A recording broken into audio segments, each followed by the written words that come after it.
Yes, once again, very warm welcome and listenings for my e-lecture. Today I'm going to discuss a new poem that's written by William Blake, and the title of this poem is The Sick Rose. This is very apparently it seems that it is very simple, but as far as its interpretation is concerned, it's very complex poem because it suggests a number of interpretations and the number of writers, critics have interpreted the theme of this poem in different ways depending upon their own connotation, depending upon their own mentality and concepts. So first of all, Sikh Rose. William Blake, when we talk about William Blake's poetry, he uses number of symbols, and we have to relate some meanings from the environment, from the society to those symbols. For example, in this poem, let me read first this one. O rose, thou art sick, the invisible bomb that flies in the night, in the howling storm, has found out thy bed of crimson joy, and his dark secret love does thy life destroy. اب آپ دیکھیں کہ ظاہری طور پر جو ہے یہ بڑا آسان سا لگ رہا ہے، اور ظاہری طور پر جب ہم اس کی ٹرانسلیشن کرتے ہیں تو ہمیں اس صحیح کنیکشن جو ہے وہ نہیں بنتے. فار ایگزامپل ابھی میں اس کے جو ورڈ بائی ورڈ میننگز ہیں وہ آپ کے سامنے رکھتا ہوں. دا سک روز، سک آپ کو پتہ ہے ڈس آرڈر کی صورت میں، اسپائل کی صورت میں یہ لفظ یوز ہوتا ہے. روز آپ کو پتہ ہے پھول ہوتا ہے. او روز، اب آر یہاں پر کیپٹل لکھا گیا ہے، پھول کو مخاطب کیا گیا ہے. دو آرٹ سک، تمہارا جو آرٹ ہے وہ کیا ہو گیا، یعنی اب تم اسپائل ہو چکے ہو، ڈسٹرائے ہو چکے ہو. کیوں ڈسٹرائے ہوئے ہو؟ دا انویزیبل وارم، ایک نہ نظر آنے والا جو وارم ہے، کیڑا ہے. That flies in the night, جو عام طور پر رات کے وقت اپنا کام دکھاتا ہے، کام کرتا ہے. ان دا ہاؤلنگ سٹارم، ہاؤلنگ سٹارم یعنی بڑا شور مچانے والا جو ہے وہ طوفان. ہیز فاؤنڈ آؤٹ دائی بیڈ، اب وہ اپنا کام کرتے کرتے تمہارے بیڈ تک پہنچ گیا ہے. آف کرمسن جائے، تمہارا جو خوشی کا بیڈ ہے. اینڈ ہز ڈارک سیکرٹ لو، اور اس نے اس کا جو پوشیدہ سیاہ جو محبت ہے اس کی، ڈز دائی لائف ڈسٹرائے، اس نے تمہاری لائف کو ڈسٹرائے کر دیا. یہ اس کی اپرنٹلی میننگ ہے. لیکن جب آپ اس کو تھوڑا سا انالائز کرنے کی کوشش کریں تو اس میں روز جو ہے اس کو بھی سمبولیکلی یوز کیا گیا ہے، اور دوسرے نمبر پر جو ورڈ ہے ہمارے پاس وارم، اس کو بھی سمبولیکلی یوز کیا گیا ہے. اگر ہم ان دو سمبل کو سمجھ لیں تو پھر اس کی انٹرپریٹیشن کے جو ڈفرینٹ ڈائمینشنز ہیں وہ ہمارے سامنے آئیں گے. تو پہلا جو سمبل ہے روز، یہ اس کو آپ ایسوسیٹ کر سکتے ہیں لو کے ساتھ، بیوٹی کے ساتھ، رائٹ. اس کو آپ پازیٹیو کنوٹیشن کے ساتھ اور گڈ ایموشنز کے ساتھ آپ ایسوسیٹ کر سکتے ہیں. جبکہ جو دوسرا ورڈ ہے وارم، جس کے لیے اس نے لفظ یوز کیا، وارم کیڑا جسے کہتے ہیں، یہ اس کا سیکنڈ سمبل ہے. It can be associated with corruption, it can be associated with cunningness, and it may be a symbol of deception. دھوکے کے لیے یہ آ سکتا ہے، کرپشن کے لیے آ سکتا ہے، کننگنیس کے لیے آ سکتا ہے. اب روز کے مقابلے میں وارم کو دیکھا جائے تو وارم کا جو مطلب ہے وہ نیگیٹو ہے. یہ نیگیٹو کانوٹیشن جو ہے وہ ہمیں شو کر رہا ہے، اور it draws hateful emotions from the reader. On the other hand جب ہم روز کی بات کرتے ہیں تو یہ ایک لویبل ایموشنز جو ہیں وہ اس سے ڈرا ہوتے ہیں ریڈر کے اندر. پھر ایک اور سمبل آپ دیکھ سکتے ہیں، کرمسن جوائے کا جو ورڈ اس نے یوز کیا ہے کہ وہ اڑتا اڑتا پہنچتا اپنا کام دکھاتا ہوا. یہ جو آپ کے سامنے ہے this one of crimson joy, جو اس سے پہلے اس نے بیڈ کا ذکر کیا ہے، پر اس سینس کے اندر جب ہم کرمسن جوائے کو دیکھتے ہیں تو یہ جو ہے وہ یعنی the specific time when a man fails player, right. تو یہ اس چیز کو بھی شو کر سکتا ہے. Represents the main player on the account of women's loss of innocence. تو یہ اس سینس کے اندر بھی اس کے میننگس جو ہیں وہ ہم لے سکتے ہیں. اس کے علاوہ روز جو ہے اس کو اگر آپ سمبلائز کریں وومن کے ساتھ، اور فردر وومن کی ورجینٹی کے ساتھ، وومن کی چیسٹٹی کے ساتھ، یا پھر روز کو آپ سمبلائز کریں انگلینڈ کے ساتھ، پورا کنٹری جو ہے انوسینس کے ساتھ، بیوٹی کے ساتھ، لائف کے ساتھ، تو ایٹ دا سیم ٹائم آپ کو پھر جو وارم ہے وہ سمبلائز کرنا پڑے گا سرپنٹ کے ساتھ، ڈیزیز ہے، or means any sexual organ you may call it, and something like this. تو اس حوالے سے وارم جو ہے، وارم یہ ایک نیگیٹو کانوٹیشن کے طور پر اس پوئم کے اندر یوز کیا گیا ہے، اور جو روز ہے یہ پازیٹیو کانوٹیشن کے طور پر یوز کیا گیا ہے. اب آپ اس کی انٹرپریٹیشن ذرا دیکھیں. او روز، اگر آپ روز کو بیوٹی کے طور پر لیتے ہیں، مطلب آپ وومن کے طور پر لیتے ہیں، گرل کے طور پر لیتے ہیں، تو آپ دیکھیں کہ دو آرٹ سیک اب جو ہے وہ خوبصورتی برقرار نہیں رہی. اب اگر اوور آل روز کو انوسینس کے ذریعے سمبلائز کریں تو کیا مطلب، اگر انسان کی طرف اس کو سمبلائز کریں تو مطلب کیا ہے کہ اب وہ تمہارے اندر وہ انوسینس نہیں رہی.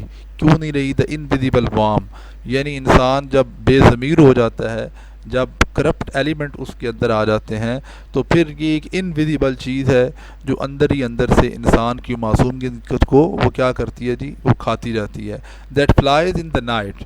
عام طور پر کرپشن کے، چوری کے، چکاری کے اور اس طرح کے جو خفیہ ڈارک ایولز جو ہیں، وہ عام طور پر ان کا کارنامہ جو ہوتا ہے وہ رات کے اندر چونکہ کیا جاتا ہے، تو ہو اس وجہ سے بھی آپ that flies in the night, مطلب اس طرح کے کام رات. دوسری طرف لے کر جائیں، اگر ہم اس کو وہ سیکسول انٹرکورس کی طرف لے کر جائیں، تو وہ چونکہ عام طور پر زیادہ تر میکسیمم رات کا ٹائم ہوتا ہے، اس وجہ سے بھی یہ لفظ جو ہے وہ ولیم بلیک نے یوز کیا ہے، that flies in the night in the howling storm. ہم ہاؤلنگ اسٹارم سے یہ مطلب نہیں ہے کہ بڑا شور کرتا ہوا طوفان، اس سے مراد یہ لوگ ہیں کہ پوری دنیا جو ہے وہ سامنے ہے، ہر طرف شور برپا ہوتا ہے.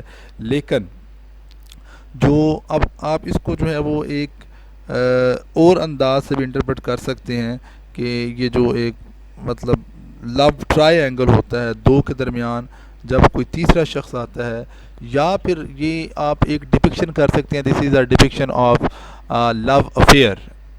جو ایک لو ریلیشن شپ ہوتا ہے وہ ایک الگ بات ہے، افیئر ایک الگ چیز ہے. تو اب اس کو اگر اس انداز سے دیکھیں کہ ان دا ہاؤلنگ اسٹارم، پوری دنیا جاگ رہی ہوتی ہے، وہ دیکھ رہی ہوتی ہے، لیکن اس کے باوجود کسی کو پتہ نہیں ہوتا. وہ تو انویزیبل وارم ہوتا ہے ساری دنیا سے چھپ کر، یعنی پوری دنیا کا شور شرابہ بھی ہے، لیکن اس کے باوجود سب سے نظریں بچا کر وہ جو افیئر والا چکر ہوتا ہے، has found out the bed. اب وہ کہتے ہیں کہ جی سب سے چھپ چھپا کر جو ہے وہ بیڈ تک of crimson joy. Crimson joy مطلب جو سب سے قیمتی اثاثہ ہوتا ہے، the most precious thing for any woman, جس کے لیے ہم چیسٹٹی کا لفظ یوز کرتے ہیں یا عزت نفس کی ہم بات کرتے ہیں. وہ کہتے ہیں کہ وہاں تک یعنی وہ موجود ہے تو یوں سمجھ لیں کہ آل دا جوائز آف لائف جو ہیں وہ موجود ہیں، وہ نہیں ہیں اس کے بعد پچھتاوا ہی پچھتاوا ہے. وہ کہتے ہیں کہ ہاؤلنگ اسٹارم ہے، ساری دنیا ہے، لیکن اس کے باوجود سب سے نظریں چرا کر وہ جو ہے وہ اگر افیئر کی بات کریں، اب افیئر کی بات کریں تو اور انداز انٹرپریٹیشن ہوگی. انگلینڈ سے اگر ہم کریں کہ روز انگلینڈ کو ڈپکٹ کر رہا ہے، تو پھر اس کا مطلب یہ ہے کہ کرپشن اور اس قسم کے باقی جو ایلیمنٹس ہیں جو مطلب حملہ آور ہوئے ملک کی سالمیت کے اوپر، یا پھر اس کے علاوہ جو ہے وہ آپ جنرل انسان کی انوسینس کو اگر سمبلائز کریں روز کو، تو پھر بھی مطلب کہ کس طرح جو ہے وہ انورڈلی انکانشیسلی جو نیگیٹو ایلیمنٹس ہیں وہ انسانی سول کے اندر اور انسانی طبیعت اور مزاج کے اندر داخل ہوتے ہیں اور انسانی خوشیوں کو پھر کیا کرتے ہیں. And his dark secret love does the life destroy. وہ جو ٹیمپٹیشن ہے برے کاموں کی، رائٹ، وہ جو انسان سیکرٹلی پرفارم کرنا چاہتا ہے، اس کی وجہ سے اس کی زندگی جو ہے وہ تباہ ہو جاتی ہے. آپ اس کو جس انداز سے انٹرپریٹ کریں، یہ اگر یعنی روز کو سمبل لیں بیوٹی کی، انوسینس کی، ایک بیوٹیفل گرل کی، انگلینڈ کی، تو اور وارم پھر اس کے الٹ آپ کو سمبلائز کریں گے، تو پھر آپ بڑی آسانی کے ساتھ اس کی انٹرپریٹیشن کر سکتے ہیں. تو یہ ایک سمپل سی انٹرپریٹیشن تھی جی دا سکھ روز کی. امید ہے کہ آپ کو سمجھ آ گئی ہوگی. بہت شکریہ. اچھا جی، نیکسٹ اب اس کو یاد کرنے کے لیے اس کے کریٹیکل انالیسس تھوڑا سا دیکھتے ہیں جی.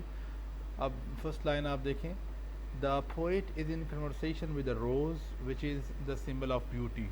جس طرح میں نے آپ کو پہلے بھی بتایا کہ اس کو کئی انداز سے انٹرپریٹ کیا جا سکتا ہے. اس کو symbol of beauty, symbol of love, symbol of innocence, symbol of girl, symbol of England, بہت سارے میں نے آپ کو بتائے ہیں.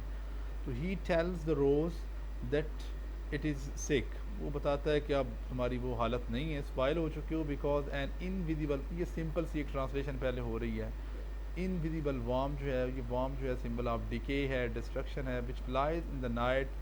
وہ رات کے وقت جو ہے وہ full of dreadful storm ہے، جس کے لیے ہاؤلنگ اسٹارم کا لفظ آیا ہے. Has found its rose's bed of crimson joy. وہ اس کے بیڈ تک، جو خوشی والا بیڈ ہے اس کا، وہاں تک پہنچ گیا ہے. اٹس لسٹ فل سول اور ہڈن ڈیزائر.